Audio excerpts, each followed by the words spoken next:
नमस्कार दोस्तों, आप हमारे चैनल पे पहली बार आए हैं तो चैनल को सब्सक्राइब करके ऑल बटन ज़रूर प्रेस कर लीजिएगा। तो चलिए आज की कहानी शुरू करते हैं। 2 दिन से भूखी रामा जी आज जल्दी जल्दी घरों का साफ सफाई का काम निपटा कर बैंक के लिए चली गई। उन्होंने आज सिर्फ चाय नाश्ता ही किया था, वो भी सिर्फ जहाँ वो काम करती थी उन लोगों ने ही 1 कप चाय और 2 बिस्किट दिए थे। 3 महीने से पेंशन ना आने के कारण वो घरों में काम करने के लिए मजबूर हो गई थी। वैसे तो उन्हें कोई ज़्यादा पेंशन नहीं मिलती थी, मात्र 2,000 ही थे, लेकिन वो जैसे तैसे अपना काम चला लेती थी। धूप भी बहुत तेज थी और भूख से व्याकुल रामा जी धीरे धीरे कदमों से बैंक की ओर जा रही थी। बीच बीच में उन्हें भूख के कारण और गर्मी तेज होने की वजह से चक्कर भी आ रहे थे, तो वो बीच बीच में किसी भी पेड़ की छाया के नीचे या किसी दुकान के बाहर रुक जाती। उनको उतना चलना मुश्किल पड़ रहा था, लेकिन बेचारी रामा जी के पास पैसे भी तो नहीं थे कि वो रिक्शा या ऑटो कर ले। उन्हें उम्मीद थी कि आज तो पेंशन ज़रूर मिलेगी। वो जैसे ही बैंक के गेट पर पहुंची तो सिक्योरिटी गार्ड बोला, माँ जी, आज आप फिर से आ गई। मैंने आपको कहा था ना, इस महीने पेंशन देर से आएगी। अभी पेंशन नहीं आई है, मेरा यकीन मानिए माँ जी। यह सुनकर रामा जी का कलेजा बैठ गया। रामा जी बोली, बेटा, 2 महीने होने को आए, घर में खाने के लिए एक दाना नहीं है। अगर अभी पेंशन नहीं मिली तो मैं जिंदा नहीं रहूंगी। बेटा, एक बार मैनेजर से मिल लेने दो। बूढ़ी रामा जी पर तरस खाकर उसने उन्हें अंदर जाने दिया। अंदर जाकर उन्होंने मैनेजर के केबिन की तरफ झांका। मैनेजर बैठकर चाय पी रहे थे। रामा जी डरते डरते उनके पास पहुंच गई। रामा जी धीरे से बोली, साहब, मैं बहुत दिनों से चक्कर काट रही हूँ, मेरी पेंशन नहीं आई। इनकी आवाज़ सुनकर मैनेजर चौंक गए। मैनेजर बोलते हैं, अरे माँ जी, आप बाहर पता कीजिए। रामा जी बोली, बेटा, बाहर तो कई बार पता कर चुकी हूँ, मेरे घर में खाने का एक दाना नहीं है। आप मेरे को कुछ पैसे उधार दिलवा दीजिए, जब पेंशन आए तो उसमें से काट लेना। बेटा, पेंशन ना आने के कारण मैं 3-4 दिनों से घरों में साफ सफाई का काम करने लगी हूँ। कुछ दिन तो मैंने जैसे तैसे उधार लेकर अपना काम चला लिया, लेकिन बेटा, अब कोई मुझे उधार भी नहीं देगा, इसलिए मैंने थोड़ा सा काम करना शुरू कर दिया। लेकिन अब इन बूढ़ी हड्डियों से ज़्यादा काम भी नहीं होता है और लोग मुझे वृद्ध देखकर काम भी नहीं देते हैं। बेटा, मैं 2 दिनों से भूखी हूँ, अन्न का एक दाना भी मेरे मुंह में नहीं गया है। लेकिन मैनेजर बोलते हैं, माँ जी, हम ऐसे आपको उधार पैसे नहीं दे सकते। जब आपकी पेंशन आएगी तभी आपको मिलेगी। मैनेजर का रूखा सा जवाब सुनकर रामा जी बाहर आ गई और उदास मन से घर की ओर चल दी। चलते चलते उनको जब चक्कर आने लगे और वह इतना थक जाती है कि वे एक बंद दुकान के बाहर बैठ गई। रामा जी ने सामने देखा तो एक ढाबा था, जिसे देखकर उन्हें कुछ याद आया। 5 साल पहले उनका बेटा उन्हें इसी ढाबा में पार्टी देने लाया था, जब उनकी पहली तनख्वाह मिली थी। इन 5 सालों में कितना कुछ बदल गया। रामा जी की आंखों से टप टप आंसू बह रहे थे। उन्हें लग रहा था, काश मरने से पहले एक बार बेटे को देख पाती। यही सोचकर वे उस बहुत देर तक ढाबा को देखती रही, जैसे अभी उनका बेटा आएगा और उन्हें वहां से ले जाएगा। इसी उम्मीद से वे वहां बैठी रही। तभी उसके पास एक छोटी सी लड़की आई। लड़की बोलती है, माँ जी, एक गुब्बारा ले लीजिए अपने बच्चों के लिए। रामा जी को रोता देख वो उसके पास बैठ गई। लड़की उससे पूछती है, माँ जी, आप क्यों रो रही हैं? रामा जी बोली, बेटा, कुछ नहीं बेटा, मुझे माफ़ करना, मेरे घर में कोई बच्चा नहीं है जिसके लिए गुब्बारे लूँ। तब लड़की बोलती है, नहीं माँ जी, पहले आप बताइए, आप क्यों रो रही थी? वो लड़की जिद करके बैठ गई। तब रामा जी की ने सारी बात उसे बता दी। यह सुनकर वो लड़की बोली, माँ जी, आप कहीं जाना मत, मैं अभी आई। वो लड़की सिग्नल पर खड़े और बच्चों के पास गई और उससे कुछ बात करने लगी। कुछ देर में वो लड़की वापस आई और उसके साथ कुछ और बच्चे थे और वो लड़की बोली, माँ जी हाथ आगे कीजिए। रामा जी ने जैसे ही हाथ आगे किया, उसने उनके हाथ पर कुछ रख दिया और मुट्ठी बंद कर दी। रामा जी ने देखा तो रामा जी एकदम आश्चर्यचकित रह गई जाती है।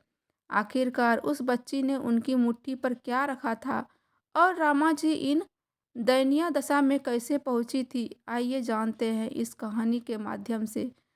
मोहनलाल जी एक साधारण परिवार से थे। उनका बचपन गरीबी में बीता, लेकिन उन्होंने हमेशा अपने परिवार के लिए एक बेहतर भविष्य का सपना देखा।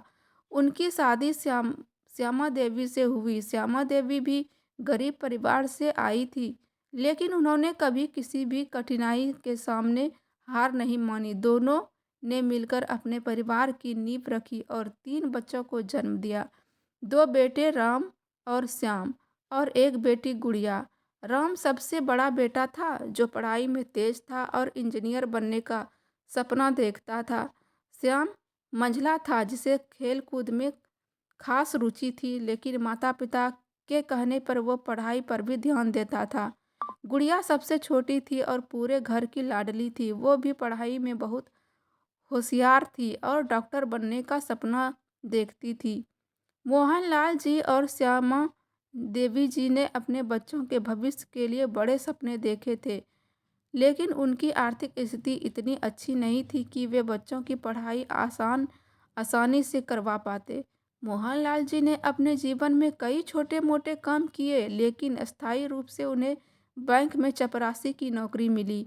यह नौकरी उनके परिवार के लिए सभी खर्चों को पूरा करने के लिए पर्याप्त नहीं थी, लेकिन उन्होंने कभी भी हार नहीं मानी। वे सुबह जल्दी उठते और देर रात तक कड़ी मेहनत करते। बैंक में चपरासी का काम कठिन था, लेकिन वे अपनी पूरी ईमानदारी और निष्ठा के साथ काम करते थे। उनका वेतन सीमित था, लेकिन बच्चों की पढ़ाई को लेकर उन्होंने कभी समझौता नहीं किया।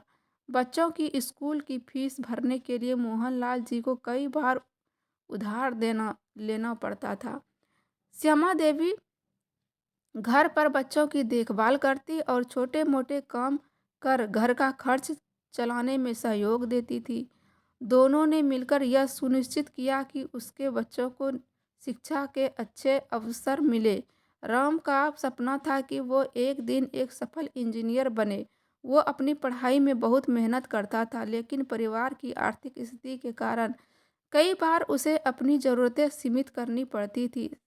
श्याम को खेलों में रुचि थी, लेकिन माता-पिता ने उसे यह सिखाया कि पढ़ाई भी बहुत ज़रूरी है। वो पढ़ाई और खेल दोनों में संतुलन बनाकर चलता था। गुड़िया जो सबसे छोटी थी, पढ़ाई में अत्यंत होशियार थी और उसने भी डॉक्टर बनने का सपना देखा था। मोहनलाल जी ने अपने बच्चों की पढ़ाई के लिए कई बार रात में जाकर बैंक में अतिरिक्त काम किए। कभी-कभी उन्हें दूसरे लोगों के घरों में साफ-सफाई का काम भी करना पड़ता था ताकि बच्चों की फीस भरी जा सके।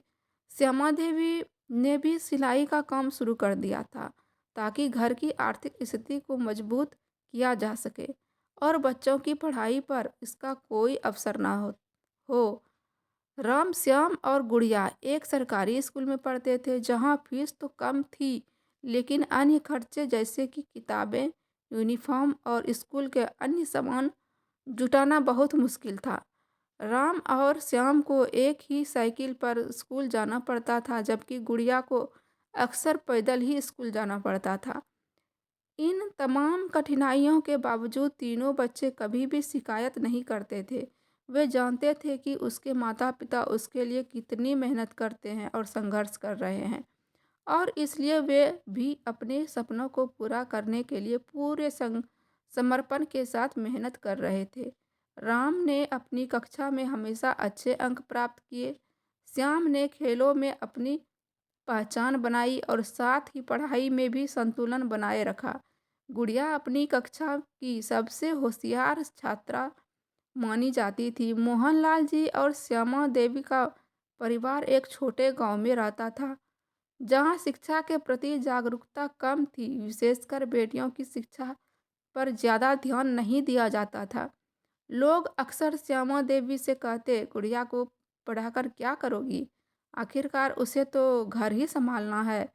लेकिन श्यामा देवी ने कभी इन बातों को महत्व नहीं दिया। उन्हें यकीन था कि गुड़िया में बहुत प्रतिभा है और वे उसे डॉक्टर बनाने के लिए दृढ़ थी। गांव में कई लोग मोहनलाल जी का मजाक उड़ाते थे। वे कहते, एक चपरासी होते हुए भी बच्चों की पढ़ाई पर इतना जोर क्यों दे रहे हो? लेकिन मोहनलाल जी ने इन तानों को कभी अपने दिल पर नहीं लिया। उनके लिए सबसे महत्वपूर्ण था कि उनके बच्चे अच्छी शिक्षा प्राप्त करें और अपने सपनों को साकार करें। राम ने अपनी 12वीं की परीक्षा में टॉप किया और उसे एक प्रतिष्ठित इंजीनियर कॉलेज में प्रवेश मिल गया। यह परिवार के लिए गर्व है क्षण था, लेकिन उसके साथ ही एक नई चुनौती आई। कॉलेज की फीस बहुत अधिक थी और मोहनलाल जी के पास इतने पैसे नहीं थे कि इन ये मोहनलाल जी का सपना श्यामा देवी के जीवन का सबसे कठिन समय था। मोहनलाल जी ने बैंक से लोन लेने की कोशिश की, लेकिन उनकी आर्थिक स्थिति के कारण यह आसान नहीं था। अंततः उन्होंने अपनी गांव की जमीन गिरवी रखकर राम की फीस का इंतजाम किया। श्यामा देवी ने भी अपने गहने बेच दिए ताकि राम की पढ़ाई जारी रह सके। श्याम ने भी अपनी पढ़ाई के साथ साथ खेलों में अपनी पहचान बनाई। उसे राज्य स्तर पर फुटबॉल टीम में खेलने का मौका मिला। यह परिवार के लिए एक और गर्व क्षण था। लेकिन श्याम की पढ़ाई और खेल के खर्च की पढ़ाई पड़ने लगे थे भारी पड़ने लगे थे। गुड़िया ने भी अपनी पढ़ाई में मेहनत जारी रखी और उसने 12वीं की परीक्षा में बेहतरीन अंक हासिल किए। उसे एक प्रतिष्ठित मेडिकल कॉलेज में प्रवेश मिल गया। यह परिवार के लिए फिर से एक खुशी का पल था। लेकिन अब गुड़िया की मेडिकल भी मेडिकल की पढ़ाई का खर्च एक बड़ी चुनौती बन गया था। मेडिकल की पढ़ाई बहुत महंगी थी और मोहनलाल जी और श्यामा देवी के पास सीमित साधन थे। मोहनलाल जी ने एक बार फिर अपनी ज़मीन गिरवी रख दी और लोन देने के लिए कई प्रयास किए ताकि गुड़िया की कमाई में कोई बाधा न आए। गुड़िया ने भी अपने माता पिता की उम्मीदों पर जरा खरा उतरने के लिए पूरी मेहनत की। जरा अपने मेडिकल की पढ़ाई में बहुत अच्छे अंक हासिल किए और उसे एक छात्रवृत्ति मिल गई, जिससे परिवार पर से आर्थिक बोझ कुछ कम हुआ। राम ने अपनी इंजीनियरिंग की पढ़ाई पूरी की और उसे एक प्रतिष्ठित कंपनी में नौकरी मिल गई। तहत एक सरकारी नौकरी मिल गई। उसने भी अपने परिवार की आर्थिक स्थिति को सुधारने में मदद की। गुड़िया ने अपनी मेडिकल की पढ़ाई पूरी की और एक डॉक्टर बन गई। उसने अपने माता पिता की मेहनत और संघर्ष का मान रखते हुए समाज में अपनी एक अलग पहचान बनाई। मोहनलाल जी और श्यामा देवी जी के तीनों बच्चे अब अलग अपने अपने क्षेत्र में सफल हो चुके थे। उनका संघर्ष कठिनाइयों के बावजूद सफल रहा। उन्होंने अपने बच्चों को एक बेहतर जीवन दिया और उनके सभी सपने पूरे हो गए।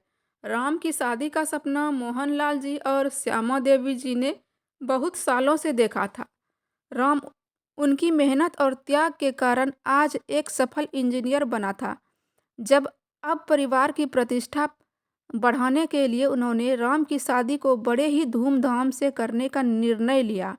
गांव और शहर के सभी रिश्तेदारों और दोस्तों को निमंत्रण भेजा जा गया। श्यामा देवी ने अपने जीवन भर की बची कुची पूरी पूंजी इस शादी में लगा दी। मोहनलाल जी ने भी कर्ज लेकर शादी के खर्चों का इंतजाम किया, क्योंकि वे चाहते थे कि उनके बेटे की शादी यादगार हो। शादी का दिन आया और पूरे गांव में रौनक छा गई। घर में सजावट से लेकर खान पान तक सब कुछ बेहतर शानदार था। सपना एक बड़े परिवार से थी और उनकी पढ़ाई लिखाई अच्छी जगह से हुई थी। वो देखने में सुंदर और स्वभाव से पहल बहुत ही मिलनसार लगा रही थी। शादी का समारोह धूमधाम से संपन्न हुआ और सभी ने इन मिलन को आशीर्वाद दिया। शादी के बाद कुछ महीनों तक सब कुछ सामान्य रहा। मोहनलाल जी और श्यामा देवी अपनी बहू सपनों का स्वागत पूरे दिल से करते थे। उन्होंने उसे घर में हर संभव आराम देने की कोशिश की। सपना भी कुछ दिनों तक ससुराल के नियमों और रीति रिवाजों का पालन करती रही, लेकिन धीरे धीरे उनका स्वभाव बदलने लगा। सपना का व्यवहार बदलने की शुरुआत छोटी छोटी बातों से हुई। वो अपने सास ससुर के साथ बातचीत पर तर्क करने लगी। कभी खाना ठीक से न बना होने पर शिकायत करती, कभी घर की सफाई को लेकर ताने मारती। मोहनलाल जी और श्यामा देवी ने यह सोचकर उसे नज़रअंदाज किया कि शायद यह सब नए माहौल में ढलने की प्रक्रिया का हिस्सा है। लेकिन वक्त के साथ साथ सपना का व्यवहार और ख़राब होता गया। सपना ने धीरे धीरे मोहनलाल जी और श्यामा देवी जी को नीचा दिखाना और अपमानित करना शुरू कर दिया। वह हर छोटी बात पर उन्हें ताने मारती और दूसरों के सामने उनका अपमान करने से भी पीछे नहीं हटती। अगर घर में कोई मेहमान आता तो वह सास ससुर के सामने ही कह देती, आप लोग तो कुछ भी ठीक से नहीं कर पाते। अगर मुझे ही कुछ सभी सब देखना होगा। जब घर में किसी चीज़ की कमी होता है या किसी काम में लगती हूँ तो सपना तुरंत मोहनलाल जी और श्यामा देवी को जिम्मेदार ठहराती। वह कहती, आप लोग पुराने ज़माने के हैं, आपको तो कुछ भी नहीं पता। आज के ज़माने में ऐसे ही होता है। इन बातों से श्यामा देवी का दिल टूट जाता, लेकिन उन्होंने कभी इनका विरोध नहीं किया। वह सोचती कि शायद सपना को समय के साथ समझ आ जाएगी और वह सुधर जाएगी। सपना को घर के काम-काज में ज़्यादा दिलचस्पी नहीं थी। वह यह चाहती थी कि सारा काम सास-ससुर करें और वह खुद सिर्फ आराम से रहे। जब श्यामा देवी कोई काम करती तो सपना उसे गलत ठहराती और कहती, आपसे ये काम नहीं होगा, आप पुराने तरीके से करती हैं, जिससे घर गंदा लगता है। श्यामा देवी ने अपने परिवार पूरे जीवन में घर का कामकाज संभाला था, लेकिन अब उन्हें यह महसूस होने लगा था कि उनकी बहू को उनका काम पसंद नहीं है। सपना ने धीरे धीरे घर के कामों में हाथ बटाना बंद कर दिया और केवल आदेश देने लगी। वह ज़्यादा खुश वह खुद को घर का मुखिया मानने लगी, जबकि मोहनलाल जी और श्यामा देवी अब भी इस घर के बुजुर्ग और आदरणीय सदस्य थे। सपना का अपमानजनक व्यवहार केवल घर के अंदर तक ही सीमित नहीं रहा। जब भी कोई रिश्तेदार या दोस्त घर आता, सपना उनके सामने अपने सास ससुर को नीचा दिखाने का कोई काम नहीं छोड़ती। वह कहती, ये लोग पुराने जमाने के हैं, इनकी सोच पिछड़ती हुई है। मैं भी इस घर को सही ढंग से चला सकती हूँ। यह सुनकर मोहनलाल जी और श्यामा देवी को बेहद दुख होता है, लेकिन वे कुछ भी नहीं कहते, क्योंकि वे अपने बेटे राम के सामने सम्मान के लिए चुप रहना पसंद करती। मोहनलाल जी का मान सम्मान गांव में कभी था नहीं, लेकिन सपना के इस रवैये के कारण उनका सामाजिक स्थान गिरने लगा। लोग घर के अंदर के मामलों को जानने लगे थे और उनके सामने सवाल खड़े करने लगे थे। यह स्थिति मोहनलाल जी के लिए असहनीय हो गई थी, लेकिन उन्होंने फिर भी अपनी बहू के अपमान को सहन किया और कभी कुछ नहीं कहा। रामा जी को, जो कि एक पढ़ा लिखा और समझदार व्यक्ति था, शुरुआत में अपने माता पिता और पत्नी के बीच हो रहे तनाव को नज़रअंदाज करता रहा। उसे लगता था कि यह केवल शुरुआती दिनों की असहजता है और समय के साथ सब ठीक हो जाएगा। जब भी श्यामा देवी या मोहनलाल जी राम से सपना की शिकायत करते, राम उनसे कहता, आप चिंता न करें, सब ठीक हो जाएगा। सपना को थोड़ा समय दीजिए। लेकिन समय बीतता गया और स्थिति में कोई सुधार नहीं हुआ। उल्टा सपना का अपमानजनक व्यवहार बढ़ता ही गया। राम अपने काम में व्यस्त रहता था और घर के मामलों में ज़्यादा ध्यान नहीं देता था। उसे अपनी पत्नी पर भरोसा था और वो मानता था कि सपना जो भी कुछ कर रही है, सही कर रही है। राम के इस मौन रवैये के मोहनलाल जी और श्यामा देवी जी परेशानियों को और बढ़ा दिया। उन्हें यह समझ नहीं आ रहा था कि वे किससे अपना दुख कहे और कैसे इस समस्या का हल निकाले। सपना के बढ़ते अपमानजनक और तानों से मोहनलाल जी और श्यामा देवी की मानसिक स्थिति कमजोर होती जा रही थी। वे दिन रात इस चिंता में रहते थे कि आखिर उनके परिवार का यह क्या हाल हो गया है। उन्होंने अपने जीवन भर की कमाई और मेहनत अपने बच्चों की पढ़ाई और उनके भविष्य को संवारने में लगा दी थी, लेकिन अब उन्हें ऐसा महसूस हो रहा था कि उनका जीवन व्यर्थ हो गया है। श्यामा देवी अक्सर रातों में अकेले रातों और सोचती कि आखिर उन्हें ऐसा क्या गलत किया जिसकी सज़ा उन्हें इस समय मिल रही है। मोहनलाल जी इस स्थिति में बहुत परेशान थे, लेकिन वे अपने बेटे राम के सामने सम्मान के लिए कुछ भी नहीं कहने से बचते थे। उन्हें यह डर था कि अगर उन्होंने कुछ कहा तो राम और सपना के रिश्ते में दरार आ जाएगी और परिवार बिखर जाएगा। गांव और परिवार के अन्य सदस्यों के बीच यह बातें फैलने लगी कि मोहनलाल जी और श्यामा देवी को उनकी बहू सम्मान नहीं करती। समाज में उनका सम्मान धीरे धीरे घटने लगा क्योंकि लोगों को इस बात का पता चल गया था कि उनकी बहू उन्हें खींचा नीचा दिखाना चाहती है। रिश्तेदार भी जब घर आते हैं तो सपना के व्यवहार को देखकर अचंभित रह जाते हैं, लेकिन वे कुछ कहने से डरते थे क्योंकि यह उनके पारिवारिक मामले थे। सपना का यह व्यवहार घर के माहौल को और तनावपूर्ण बना रहा था। मोहनलाल जी और श्यामा देवी अब पहले जैसे खुश नहीं रहते थे। वे हर समय चिंता और दुख में रहते थे। मोहनलाल जी के सब्र का बांध टूट गया। सपना ने सबके सामने उन्हें और श्यामा देवी को अपमानित कर दिया। वह कह रही थी कि आप लोग इस घर में सिर्फ बोझ बनकर रह रहे हैं। जब तक मैं हूँ इस घर में आपका कोई महत्व नहीं है। यह सुनकर मोहनलाल जी का दिल टूट गया। इधर श्यामा मोहनलाल जी का छोटा बेटा हमेशा से ही अपने तरीके से जीवन जीने वाला और स्वतंत्र विचारों का व्यक्ति था। उसे खेल कूद में विरोध रुचि थी और उनका व्यक्तित्व कुछ हद तक अपने बड़े भाई राम के अलग था।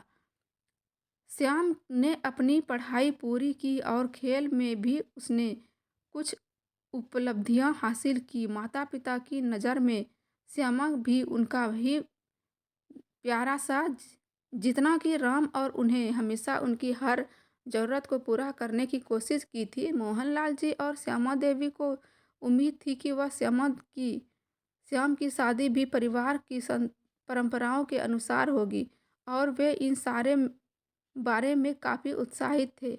वे सोचते थे कि श्यामा की शादी भी परिवार की परंपराओं के अनुसार होगी और वे इस बारे में काफ़ी उत्साहित थे।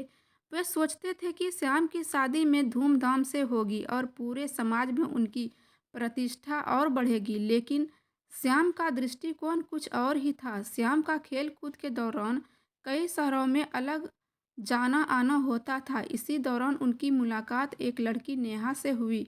नेहा एक स्वतंत्र विचारों वाली आधुनिक और आत्मनिर्भर लड़की थी। दोनों के बीच प्रेम बढ़ता गया और उन्होंने एक दूसरे से शादी करने का फैसला ले लिया। श्याम को पता था कि उसके माता पिता परंपरागत विचारों वाले हैं और वह इस शादी के लिए आसानी से जारी नहीं होंगे, इसलिए उसने अपने माता पिता से इन बारे में बात करने की ज़रूरत नहीं समझी। सीधे शादी के बाद ही जानकारी देने का फैसला किया। श्याम और नेहा ने कोर्ट मैरिज का फैसला किया, जिसमें न तो मोहनलाल जी और ना ही श्यामा देवी को कोई सूचना दी गई। श्याम ने अपने माता पिता से यह तक नहीं पूछा कि वे इस निर्णय पर क्या सोचते हैं। वो मानवता वो मानता था कि यह उसका व्यक्तिगत फैसला है और उसे अपने जीवन साथी के चुनाव के लिए किसी भी अनुमति की ज़रूरत नहीं है।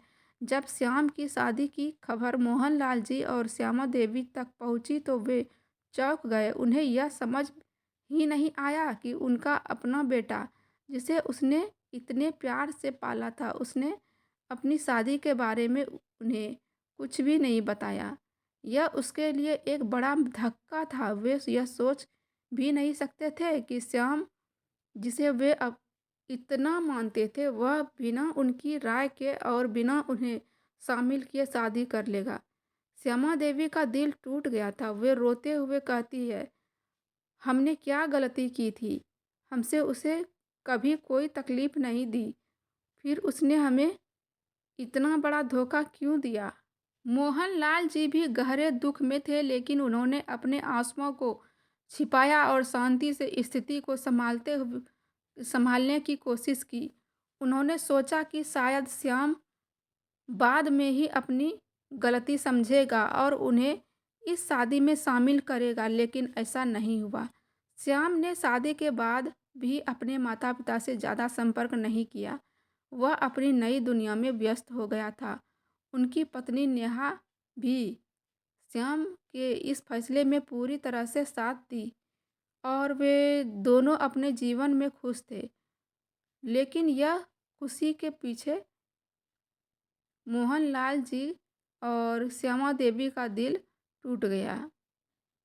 उसके अपने बेटे ने उन्हें एक बहुत बड़ी खुशी के मौके से वंचित कर दिया था, जो उनके जीवन का सबसे बड़ा सपना था। साथ ही उन्होंने अपनी एक अलग गृहस्थी बसा ली, जिसमें उनके माता पिता का कोई स्थान नहीं था। श्यामा के बाद मोहनलाल जी और श्यामा देवी भी उम्मीदें और उनकी बेटी गुड़िया पर टिकी थी। गुड़िया हमेशा से ही पढ़ाई में होशियार और समझदार थी। उसने डॉक्टर बनने का सपना पूरा किया और मोहनलाल जी और श्यामा देवी को उस पर गर्व था। वे सोचते थे कि गुड़िया एक दिन उनकी सेवा करेगी और उनकी देखभाल करेगी। लेकिन समय के साथ गुड़िया के जीवन में भी बदलाव आया। मेडिकल कॉलेज के दौरान उनकी मुलाकात एक लड़के आदित्य से हुई। आदित्य एक डॉक्टर था और गुड़िया के साथ उनकी अच्छी समझ थी। धीरे धीरे दोनों एक दूसरे के करीब आ गए और उन्होंने शादी करने का निर्णय लिया। गुड़िया जानती थी कि उनके माता पिता इस रिश्ते को आसानी से स्वीकार नहीं करेंगे, क्योंकि आदित्य का परिवार एक अलग जाति से था और उनके माता पिता इस तरह के अंतर जातीय विवाह को पसंद नहीं करते थे। इसलिए गुड़िया ने भी अपने भाई श्याम की तरह अपने माता पिता को बिना बताए शादी करने का फैसला किया। जब गुड़िया की शादी की खबर मोहनलाल जी और श्यामा देवी तक पहुंची, तो यह उनके लिए दूसरा बड़ा धक्का था। पहले श्याम और अब गुड़िया दोनों ने पहले माता पिता की भावनाओं की परवाह नहीं की। मोहनलाल जी और श्यामा देवी इस समय तक काफ़ी कमज़ोर हो चुके थे। गुड़िया की शादी के बाद मोहनलाल जी और श्यामा देवी को लगने लगा था कि अब उनके जीवन में कोई भी बचा नहीं था। उनकी दोनों संतानों, जिन पर उन्होंने अपना जीवन समर्पित किया था, अब उससे दूर हो चुकी थी। श्यामा देवी अक्सर अकेले बैठकर रोती थी और सोचती, हमने अपने बच्चों के लिए क्या कुछ नहीं किया, लेकिन आज हम उनके लिए बोझ बन गए हैं। मोहनलाल जी और श्यामा देवी को समाज से भी ताने सुनने को पड़े। लोग कहते, आपके बच्चे ने आपको इस कदर छोड़ दिया कि वो उन्होंने अपनी शादी में भी नहीं बुलाया।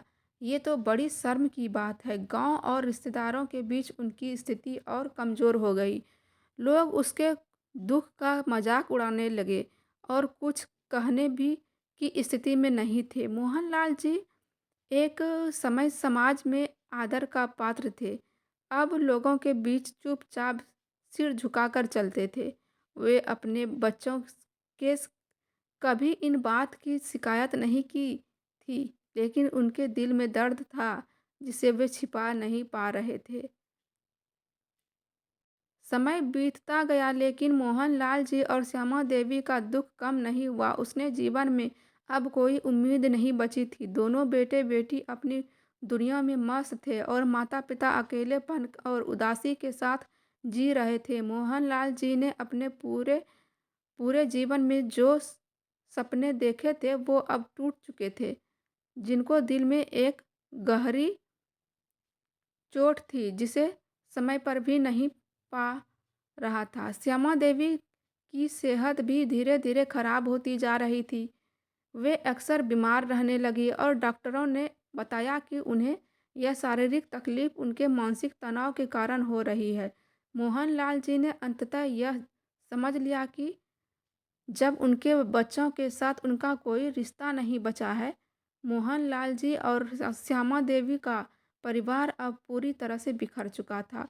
उनके बेटे और बेटी अपनी अपनी जिंदगी में व्यस्त थे और माता पिता अकेलेपन में डूबे थे।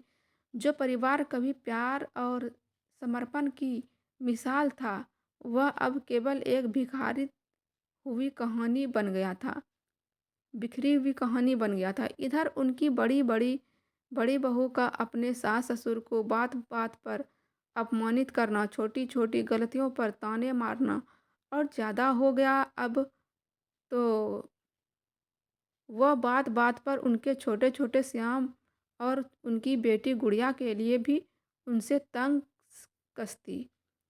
वह खुद को परिवार का मुखिया समझने लगी और मोहनलाल जी और श्यामा देवी को घर में एक बोझ की तरह महसूस कराने लगी। इतने में रामा देवी जी की तंद्रा भंग हुई और वो अतीत से बाहर आई।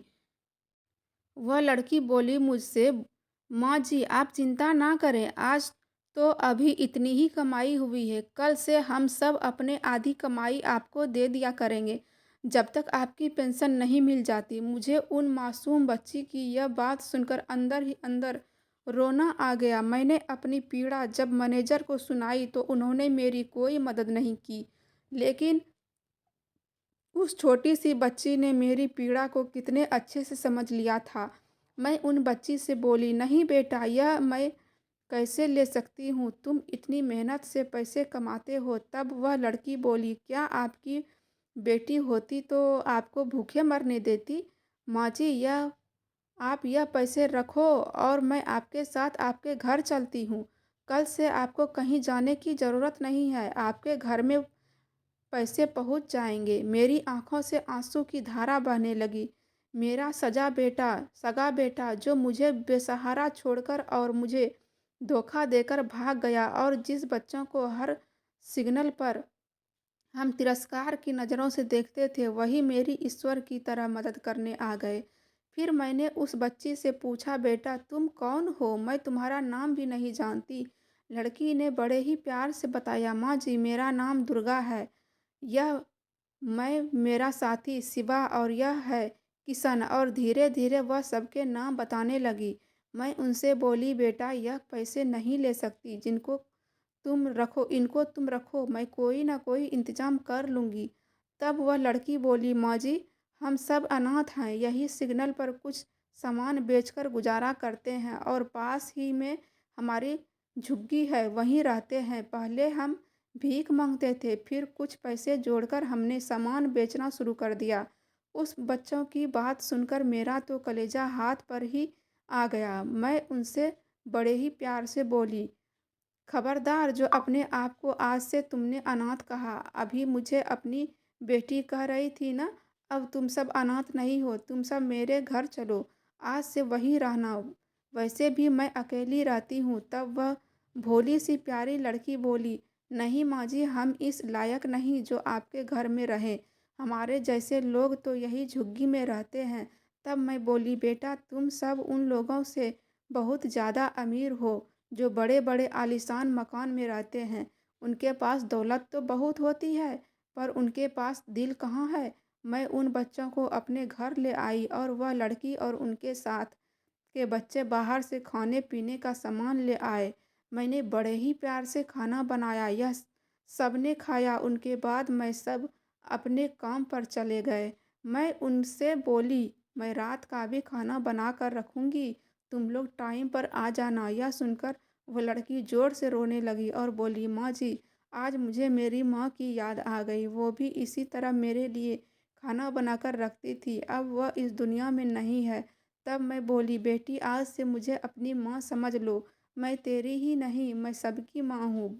वह लड़की बोली, माँ जी आज से हम खूब मेहनत करेंगे, अब तो हमारे पास माँ है और उससे बोली, हाँ ठीक है, लेकिन मैं तुम्हारे पढ़ने लिखने का भी इंतज़ाम करूँगी। इस तरह मैंने उन बच्चों को अपना बेटा और बेटी मान लिया और अब मैं अकेली नहीं थी।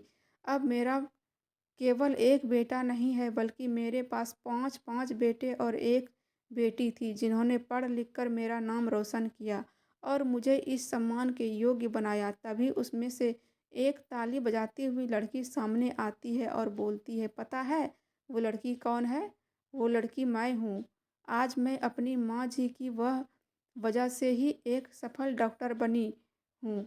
जो उसमें से 5 लड़के ताली बजाते हुए आते हैं, जानते हैं वो 5 लड़के कौन थे? माँ जी, माँ जी के वे 5 बेटे हम हैं। वो पाँचों लड़के पढ़ लिख कर अच्छी अच्छी पोस्ट पर पहुँच गए थे। उसमें से एक लड़का आईएएस अधिकारी बन गया था, दूसरा लड़का इंजीनियर बन गया था और तीसरा लड़का बैंक में मैनेजर था, चौथा लड़का एक एनजीओ चलाता था और पाँचवां लड़का आर्मी में कमांडो था। आज वे सभी अपने माँ जी से मिलने आए थे, क्योंकि उन सभी ने इन संकल्प लिया था कि वह जिस दिन अपनी माँ जी से मिले थे, उसे दिन में सभी लोग इकट्ठा होकर अपनी माँ जी से मिलने ज़रूर आएंगे। आज दुर्गा और पांचों लड़कों ने रामवती जी को गले से लगा लिया था। मीडिया वालों ने और वहाँ खड़े सभी लोगों ने जैसे ही रामवती जी की यह बातें सुनी तो उसके लिए सभी लोग ताली बजाने लगे। फिर मीडिया कर्मी ने एक सवाल पूछा, रामवती जी, आपके यह नहीं बताया कि आपका लड़का आपको ऐसे छोड़कर क्यों चला गया? तो रामवती जी बोली, मैं मेरा एक लड़का था, मैंने उसे बहुत ही लाड प्यार से पाला था। मेरे पति तो मेरे बेटे के जन्म के 2 साल बाद ही भगवान को प्यारे हो गए थे। मैंने उसे अकेले ही पाल पोस कर बड़ा किया। मैंने उसे जैसे तैसे पढ़ाया और उसकी शादी भी करवाई। शादी के बाद भी सब कुछ ठीक चल रहा था। मेरे बेटे की सरकारी नौकरी भी लग गई थी। मेरी बहू बेटे भी सब खुश थे और मैं भी खुश थी। मेरे बेटे के 2 बेटे और एक बेटी भी हो गई। मेरा बेटा बैंक में चपरासी का काम करता था। उसे इतना वेतन नहीं मिलता था जिससे वह अच्छे से अपने बच्चों को पढ़ा लिखा सके और अपनी सारी ज़रूरतें पूरी कर सके। उसने अपनी संतानों के लिए बहुत ही ऊंचे ख्वाब देख रखे थे। मेरे पास एक छोटा सा घर और 10 बीघा ज़मीन था। मेरे बेटे ने 1-2 बार मुझसे कहा कि माँ जी यह ज़मीन बेच दो, लेकिन मैंने उनसे कहा, नहीं बेटा, मैं उन अपने बुढ़ापे का सहारा नहीं बेचूंगी, क्योंकि यह ज़मीन से जो भी पैसे आते थे वो मैं अपने पास रखती थी और उन पैसों को मैं घर के खर्चों में भी लगा देती थी। मेरे बहू बेटा मुझे बार बार कहते थे, लेकिन मैं उन ज़मीन को बेचने के लिए राज़ी नहीं होती थी। एक दिन धोखे से मेरे बेटे बहू ने उस ज़मीन के कागज़ पर मुझसे साइन करवा लिया और वह मुझे झूठ बोलकर चले गए कि 1 महीने के लिए कहीं जा रहे हैं। मुझे यह भी नहीं बताया कि उनका ट्रांसफ़र हो गया है। मैं अपने बेटे का इंतज़ार करती रही। एक बार जब मैं अपने खेतों को उगाई पर उठाने गई तो मुझे पता चला कि मेरे खेत तो मेरा बेटा बेच गया है। अब मेरे पास तो एक छोटा घर और विधवा पेंशन ही बची थी। मैं अपने बेटे का बहुत सालों तक इंतज़ार करती रही, लेकिन वो मुझसे मिलने नहीं आया। फिर भगवान ने मुझे इन छोटे बच्चों से मिलवा दिया। मुझे भी जीने का एक सहारा मिल गया। यह बच्चे भी बहुत मेहनती थे, उन्होंने भी खूब मेहनत की। मैंने भी उनके लिए काम करना शुरू कर दिया।